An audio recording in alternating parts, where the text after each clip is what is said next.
రాజకీయాలలో ఉండే ప్రతి నాయకుడు నియోజకవర్గ అభివృద్ధిలో భాగస్వామ్యం కావాలని మునుగోడు శాసనసభ్యులు కోమటిరెడ్డి రాజగోపాల్ రెడ్డి అన్నారు. మునుగోడు నియోజకవర్గంలోని క్యాంపు కార్యాలయంలో నియోజకవర్గ ముఖ్య నాయకులతో కలిసి ఏర్పాటు చేసిన సమావేశంలో ఎమ్మెల్యే పాల్గొని మాట్లాడారు. రాజకీయాలలో ఉండే ప్రతి నాయకుడు నియోజకవర్గ అభివృద్ధిలో భాగస్వామ్యం కావాలని మునుగోడు శాసనసభ్యులు కోమటిరెడ్డి రాజగోపాల్ రెడ్డి అన్నారు. మునుగోడు నియోజకవర్గంలోని క్యాంపు కార్యాలయంలో నియోజకవర్గ ముఖ్య నాయకులతో ఏర్పాటు చేసిన సమావేశంలో ఎమ్మెల్యే మాట్లాడుతూ గ్రామం, మండలం మరియు నియోజకవర్గ అభివృద్ధిలో అందరం భాగస్వామ్యం కావాలని తెలిపారు. ఈ సందర్భంగా మునుగోడు శాసనసభ్యులు మాట్లాడుతూ నియోజకవర్గం అభివృద్ధి చెందాలంటే ప్రభుత్వం ఒకటి చేస్తే సరిపోతుందని, నాయకులందరూ అభివృద్ధిలో భాగస్వామ్యం కావాలని అన్నారు. అభివృద్ధి కొరకు నిధులు ఎలా సమీకరించాలని దానిపై చర్చించారు. ఇటీవలే ప్రభుత్వ పాఠశాలలు మరియు ప్రభుత్వ వసతి గృహాలు, నియోజకవర్గ వ్యాప్తంగా ఉన్న 17 రెసిడెన్షియల్ పాఠశాలల వసతి గృహాలలో ఉన్న సమస్యలు తెలుసుకొని నివేదిక సమర్పించాలని ఆయా శాఖల జిల్లా ఉన్నతాధికారులతో సమీక్షా సమావేశం నిర్వహించారు. తన మాతృమూర్తి కోమటిరెడ్డి సుశీలమ్మ ఫౌండేషన్ ద్వారా నిధులు కేటాయిస్తూ నియోజకవర్గ అభివృద్ధిలో భాగస్వామ్యం అవుతున్నానని, ప్రభుత్వ పాఠశాలలు, వసతి గృహాలు, కస్తూరిబా పాఠశాలలో విద్యార్థులు సరైన వసతులు లేక ఇబ్బందులు ఎదుర్కొంటున్నారని ఎమ్మెల్యే దృష్టికి వచ్చినట్లు తెలిపారు. ఆర్థిక స్తోమత కలిగిన నాయకులతో పాటు మునుగోడు నియోజకవర్గం ప్రాంతానికి చెందిన ఎన్ఆర్ఐల ద్వారా కూడా నిధులు సమీకరించాలని సూచించారు. ఈ కార్యక్రమంలో మునుగోడు నియోజకవర్గంలోని ఆయా మండలాల ముఖ్య నాయకులు పాల్గొన్నారు.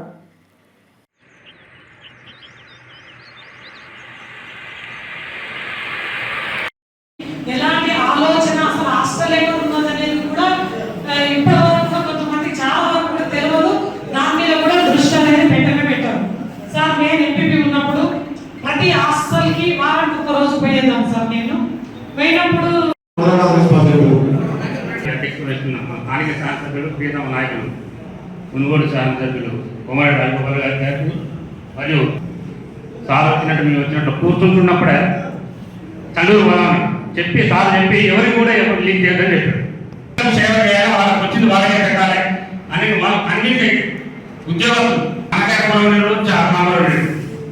చూస్తే ఎంతమంది పెట్టాలి, 150 మంది పెట్టాలి.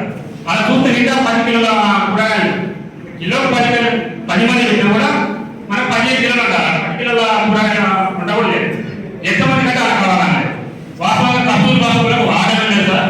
ఓన్లీ స్పెషల్ బాధ్యతలు చౌటుప్పల్ ఉంది, నాంపేట ఉన్నది, నారాయణ చాలా ఉంది. ఆ 18 మా డీటెయిల్స్ మా దగ్గర ఉన్నాయి. మాట్లాడతారు. వారం లేకపోతే ఐదుగురు వస్తారు, అక్కడ కూర్చుంటారు. వాళ్ళు అన్ని ఏమేమి చేసి చెప్తారు, నన్ను ఏమేమి చెప్తారు. నేను దగ్గరికి ఆయన 20 లక్షలు ఇస్తాడు. పని మనం ఇంతమంది అనుకున్న తర్వాత ఆ హాస్టల్ పని అవుతుందా కదా? 100%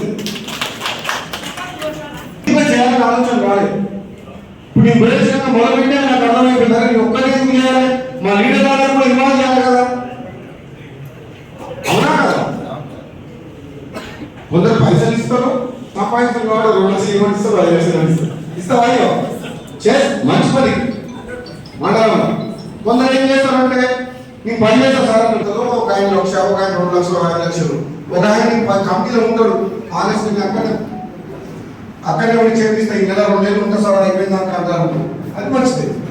అందరికి భాగస్వామ్యం అనేది అవసరం కాబట్టి మనం ఇదొకటి చేయాలి. ప్రతి వార్డుకు జీతం 1 లక్ష రూపాయలు వస్తే 1 లక్ష రూపాయలు పైబడి కమిషన్ వస్తుంది. ఒకవేళ మంచి వాడు మనకు నీతి 50,000, లంచం అనేది 1 లక్ష, కొంచెం నీతి ఉంటే 50,000, కమిషన్ అయితే పక్క వార్డులకు వస్తుంది సార్.